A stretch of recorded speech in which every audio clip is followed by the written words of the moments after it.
I'm a child of the 90s, and it's so tempting to start a podcast about One Nation with this. I don't like it. No, I don't. Never did. I don't like it. It's etched in my mind, and I find it really hard to separate the real Pauline Hanson from the caricature version.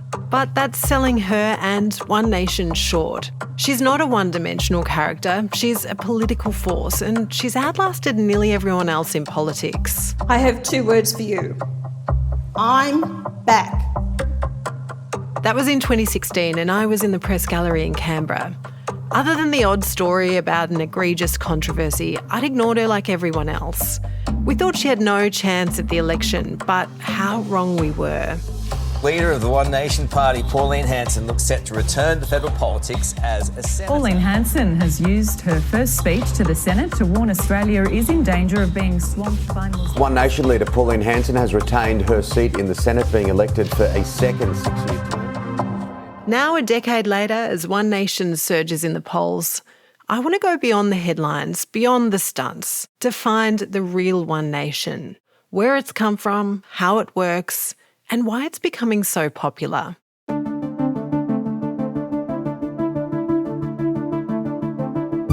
I'm Ashlyn McGee, and this is The Making of One Nation from The Conversation. Episode 1, Into the Outsider.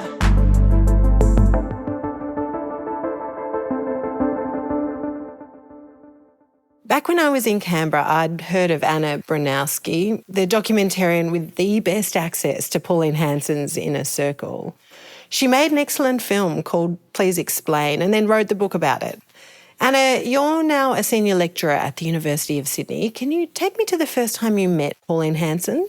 Yeah, sure. I mean, I'm a doco maker, and one of my favourite sayings is the old adage, truth is stranger than fiction.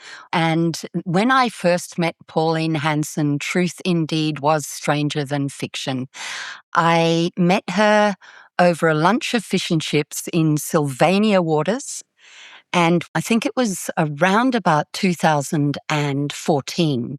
And I can remember saying to her in that first meeting, look, I'm a left-wing voting progressive who was born in Japan, grew up in Asia, is totally pro-action on climate change, and not necessarily someone who supports most of your policies, Pauline, but one thing I can tell you is that you have had the most interesting, controversial, and influential career of any Australian independent politician. And I feel that if you were a man, this film would already have been made about you. She doesn't trust the media. She prides herself on being honest. And I think that the fact I was honest with her when I first met her was one of the reasons I ended up being able to get access. Tell me a little bit more about how you found her as a person. You've spent a lot of time with her. Yeah, look, I did end up spending a lot of time with Pauline. I had an intense, almost front row seat to the campaign that finally delivered her back to power after 18 years in the political wilderness. So I followed her on the hustings, and I also spent quite a lot of time at her farm just out of Brisbane. One of the things that totally surprised me about her is one of the first meals she cooked for me at her farm was Thai chicken curry. Not only that, she prides herself on finding a bargain. So when I tried to buy an organic chicken, she stopped me and said, no, get the bargain chicken. And then I said, do you want lemongrass? And she was so offended. She said, I grow my own lemongrass. And she made the most delicious Thai chicken curry with a ginger bitch, which is a cocktail that was literally designed for Hanson by her supporters back in the 90s. And it's Bundy rum and ginger ale. Anyway, I was able to get very up close and personal with Pauline and her then pilot, James Ashby, who was flying her around in a little tiny 2-engine plane with her face and Pauline's Fed Up logo emblazoned on the side all over far north Queensland. I was struck immediately by the fact that Hanson, whether you love her or hate her for what she stands for, has this X factor that most career politicians can only dream of having. She has a way of just absolutely focusing in on you and listening to you with her whole being. And she projects an air of kind of vulnerability, but also empathy. And I'm not saying this through bias. I'm saying this because the camera doesn't lie. And again and again and again, everywhere we went in far north Queensland, from country fetes to horse races to farmers markets to even White Australia rallies, it has to be said, I would see people coming up to Pauline with utter adulation. It's about time someone else stood up and said it, but no one else has had the guts to say it. So, good work. We're really proud of what you're doing. Thanks very much. And these were not what the mainstream media was depicting at the time as predominantly, working class, disenfranchised, regional and rural white Australians. They were a smorgasbord of Australians. They kind of gravitated to her as if she was a celebrity a lot of the time. And some got her to sign their foreheads. They had old One Nation paraphernalia. Some of them had been rusted on supporters since the 90s and were there as a pilgrimage to see her again. And as I and the camera crew were capturing these moments, I thought in the back of my mind, hang on, is the mainstream media wrong? Is it possible that Pauline actually will get back into power this time? Let's rewind even a little bit further. So when she first burst onto the scene in the 90s, tell me a little bit about what Australia was like at the time and what Pauline Hanson was doing back then. Yeah, so let's go back to 1996 Australia. A very, very different time to now. It's almost impossible to imagine. We were in a kind of new age, more progressive, more inclusive cultural stage of our development, where the Australian government, both sides, were actively working on increasing support for First Nation Australians, pivoting more strongly towards the fact that we were in Asia and that we should have stronger relationships with our Asian neighbours, particularly under Prime Minister Paul Keating, and in general, a kind of an open and inclusive approach to politics that is almost alien to what we're living in now. And it does sound far-fetched, but it is actually true. On top of that, there was a very strong push towards welcoming immigrants from Vietnam. What are you going to have? Can I have 2 pieces of mullet, please? A piece of sea perch and 8 whiting fillets, please, Pauline. Pauline Hanson, in this environment, was a disgruntled single mother and a small business owner working very, very hard in her fish and chip shop in Ipswich, a working-class suburb, then working-class suburb of Brisbane.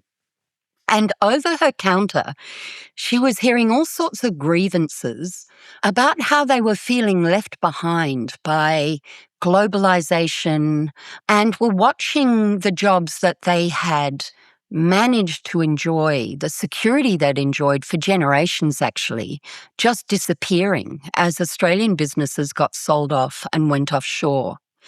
So she starts to talk about this and very quickly decides to run for the LNP as a candidate, and very famously made some strident and racist remarks that had the LNP sack her, dump her as a candidate, quite close to the actual 1996 federal election. Pauline Hanson, who is a very determined person, once she has a goal in her mind, was not to be stopped. And she said, well, okay, I'll run as an independent for Oxley. No one thought she had a bat's chance in hell. The mainstream media started to call her the Oxley moron. And lo and behold, come election day, Pauline Hanson is rocketed into Parliament with one of the biggest swings against the sitting Labor member ever recorded, and with huge support. And everyone was gobsmacked. I believe we are in danger of being swamped by Asians. Fast forward a couple of months, I think it was October, and she gave the speech that for any Australian who's old enough sits in your memory. I do not believe that the colour of one's skin determines whether you are disadvantaged. It immediately caused shockwaves all over Australia. We weren't used to anyone saying this sort of thing in public. Of course I will be called racist, but if I can invite who I want into my home, then I should have the right to have a say in who comes into my country. The Parliament switchboard went into meltdown with callers ringing to respond to this speech. And what immediately galvanised the mainstream media and the two major parties into action was that a lot of the calls or responses Pauline had to her maiden speech were supportive. So that's really how Pauline Hanson went from an unknown fish and chip shop owner in Ipswich to the then most famous, most controversial independent politician Australia had ever produced. What were those first couple of years in Parliament like for her? Because she was really ridiculed, wasn't she? Yeah, so Hanson 1.0, let's call the first one, the Oxley moron from Ipswich, the untrained politician who had no idea really how politics worked and was genuine. Let's call her Hanson 1.0, and Hanson 2.0 is the serious, strategic, experienced, battle-hardened political operator that we see in the news today, Senator Hanson. Okay. Hanson 1.0 generated a markedly different response from the political literati, the gatekeepers, the mainstream media, and the major parties, and it was a violent and dismissive response. She was ridiculed, as you say, just very broadly. I don't like it. No, I don't. I don't care. She was degraded or denigrated for her fashion sense, which has always been quite loud and proud. She was disparaged for being uneducated. And, she was greeted with a level of misogyny that a lot of Australian female politicians, even today, still talk about. And I think that was a really big mistake. The more she was criticised, the more people quietly came out of the woodwork to support her. Well, Pauline Hanson was an accident. John Howard and the LNP and all of his apparatchiks worked very skillfully for the next 18 years to quietly repurpose Hanson's policies while distancing themselves from her vitriolic rhetoric. Even after she lost the 1998 federal election, Tony Abbott, who was then a key minister in the Howard cabinet, worked with a bunch of LNP supporters to set up a legal fund to support a case for electoral fraud that eventually saw Hanson jailed. And, if you want an example of how badly the LNP needed to get rid of her and how clearly they saw the threat she posed to the Conservative base, it's that court case and Hanson's imprisonment that proves it. Okay, so it's August 2003. Pauline Hanson's sent to jail and she spends 11 weeks there before her conviction for electoral fraud is overturned. Yeah. What was that time like for her? Look, the thing about Hanson is she's not an introverted person. She's not a retrospective person. She gets very impatient and cross quite quickly if you're just sitting her down and talking to her endlessly. So I learned very quickly that if I wanted really good responses from Hanson, like honest, emotional responses, I needed to transport her physically to the locations that had the biggest impacts on her life. I took her back to the courtroom where she was found guilty. And that was a moment that was incredibly telling because she basically cried and she took me aside and pretty much talked about how that was the absolute rock bottom moment of her life because she had always prided herself on being honest and upstanding Australian citizen and law-abiding. And suddenly the court had found her guilty of fraud. In those 3 months that she spent in prison, she kept diaries in this beautiful 1950s kind of copper plate handwriting. And I read them. She let me read them.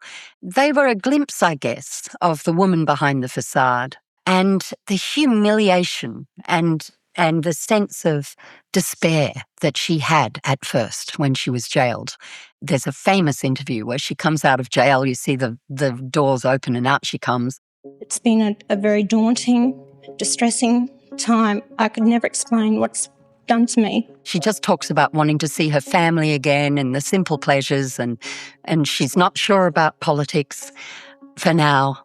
But, I think that there's a steeliness in her that you don't see in her earlier interviews. It gave her the kind of backbone and real politic mentality that has enabled her to survive and thrive.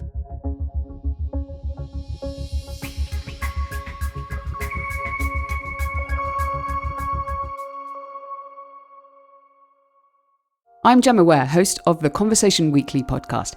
Each week, I speak to an academic expert about a topic in the news to understand how we got here, from global politics. World War II has this very long shadow in all of East Asia because there's a lot of unfinished business. To the latest scientific breakthroughs. The drug has been shown in real-world environments to be highly effective at preventing HIV. Or the big dilemmas facing our planet. We have actually stumbled in the last few decades into a system where those products that we rely on for the economy to be sold every day are polluting, and they're polluting things very badly indeed. My guests draw on their deep research knowledge to pull out what really matters so that you can understand the context without the spin. Follow The Conversation Weekly for new episodes every Thursday wherever you listen to podcasts, and read more stories direct from academic experts every day on theconversation.com.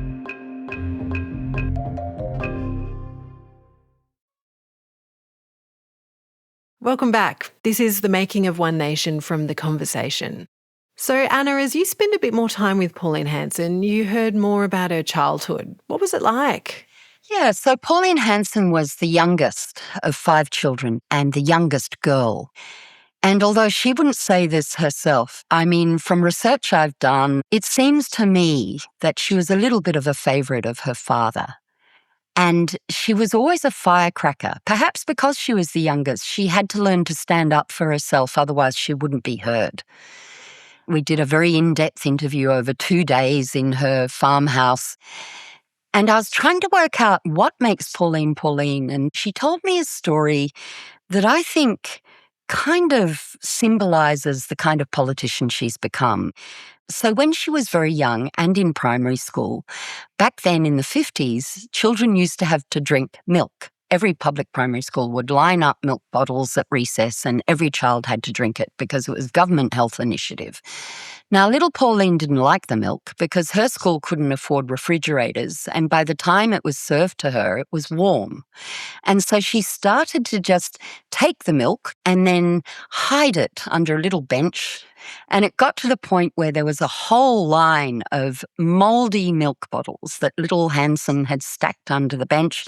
And the principal summoned the entire school to a special assembly and said to them, "Which of you children has not been drinking your milk?" And there was dead silence, and at the back of the hall, little Pauline put up her hand and said, "It's me."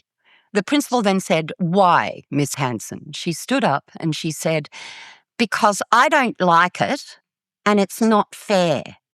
I'm sharing that story because it shows the 3 features that have stayed with Hanson, the politician, that we all have to deal with every day now. 1, the politics of grievance. It's not fair. 2, the politics of the outsider who refuses to play the game, unlike professional politicians, and actually says what she's thinking. I don't like it. Politics of grievance. And 3, the politician who will stand up and say what she feels her supporters are thinking, but are too scared to say out loud, and bugger the consequences. Hanson has always prided herself on being what she calls the anti-politician, the outsider, the underdog. She was doing this way back when Trump was still doing dodgy development deals all over New York, long before he did Celebrity Apprentice, long before he decided to become a politician himself. And unlike Trump, Hanson really was an underdog. She really was a people's politician. She was working in her dad's burger shop when she was a kid, she was helping her family pay the rent. She grew up with this attitude that you pick yourself up by your bootstraps, no one owes you a living, you do it all yourself. She believed in hard work, and she did struggle, and she did work hard. Trump, on the other hand, who everyone says, is the people's politician and the outsider and represents the underdogs, as we all know, was born with a silver spoon in his mouth and an inheritance from his very wealthy real estate tycoon father. So I think Australia, love her or hate her, Australia can make claim to actually producing the real people's politician in Hanson. And that brand that Hanson has, has endured. And it's one of the reasons she's still around now. Anna, what's one thing you wish we all knew about Pauline Hanson? That she would have been a brilliant populist for the left if she'd had the right minders. She was my fair lady. She was ready to be shaped. She had an extraordinary charisma. She cared about her people. She's genuine. She's honest. And the great tragedy about Hanson 1.0 is that she attracted Svengalis and masterminds like David Oldfield, who swung her indelibly to the right. Had she had someone else in her ear, Australia might have seen a left-wing populist in the style of AOC or Bernie Sanders. She had everything in her to be a very positive force for good if she had had different minders. Now, she would hate me saying that, and I totally accept that, because now she also understands how politics works. She makes her own decisions. And she always bridled at the media saying, she's just a puppet. That's no longer true. And Hanson 2.0 is much more dangerous as a result. Not only does she understand how politics works and she makes her own decisions, she also has a far more strategic and supportive right-hand man in James Ashby, who doesn't compete with Hanson for the limelight and instead supports her in getting her message out there. And Hanson and Ashby together are one of the reasons One Nation is resurging today. Anna, you said at the start that when you first sat down with Pauline, you said to her, at the end of this, my test is if you can still have a beer with me. So have you had a beer with her since? Do you still catch up with her? Oh my God, that's such a great question. We had no idea when we're editing the film that she'd actually win.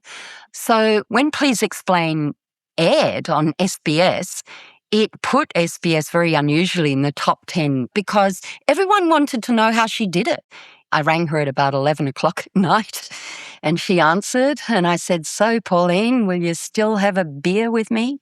And there was a very long, icy silence. And then finally, in a frosty little voice, she said, "Yes, I'll still have a beer with you, but I need to have a shower." And off she went and had a shower to kind of cleanse herself, I guess, of what she'd just watched. But I'm sure she meant it, and I meant it. But after I then went away and researched Hanson further and wrote the book and really unpacked the effect of her policies, the divisive effect of her rhetoric on what has been actually a pretty successful multicultural project in Australia, I lost that affection I had as a doco maker, and I was a lot more, I suppose, intellectually critical in the book. So, yeah, I mean, I still feel affection for her, but we haven't had the beer, Ashlyn, put it that way. Anna, thanks so much for your time. Oh, thanks, Ashlyn. It's a real pleasure to talk about this. You can read more from Anna Bronowski at The Conversation. This is the first episode in our series of The Making of One Nation. We'll have new episodes each week. So please make sure you follow the show. And I know everyone says this, but please leave us a review. It really helps others find us. This episode was produced by Isabella Podwinski, sound designed by Michelle Macklem. Our head of editorial innovation is me, Ashlyn McGee. Misha Ketchell is the editor of The Conversation Australia. A special thanks to our colleagues Gemma Ware, Justin Bergman and Amanda Dunn for their ideas and wisdom. The Conversation is a not-for-profit media organisation. You can sign up to our free daily newsletter by clicking the link in our show notes. You can also listen to more of our shows wherever you get your podcasts.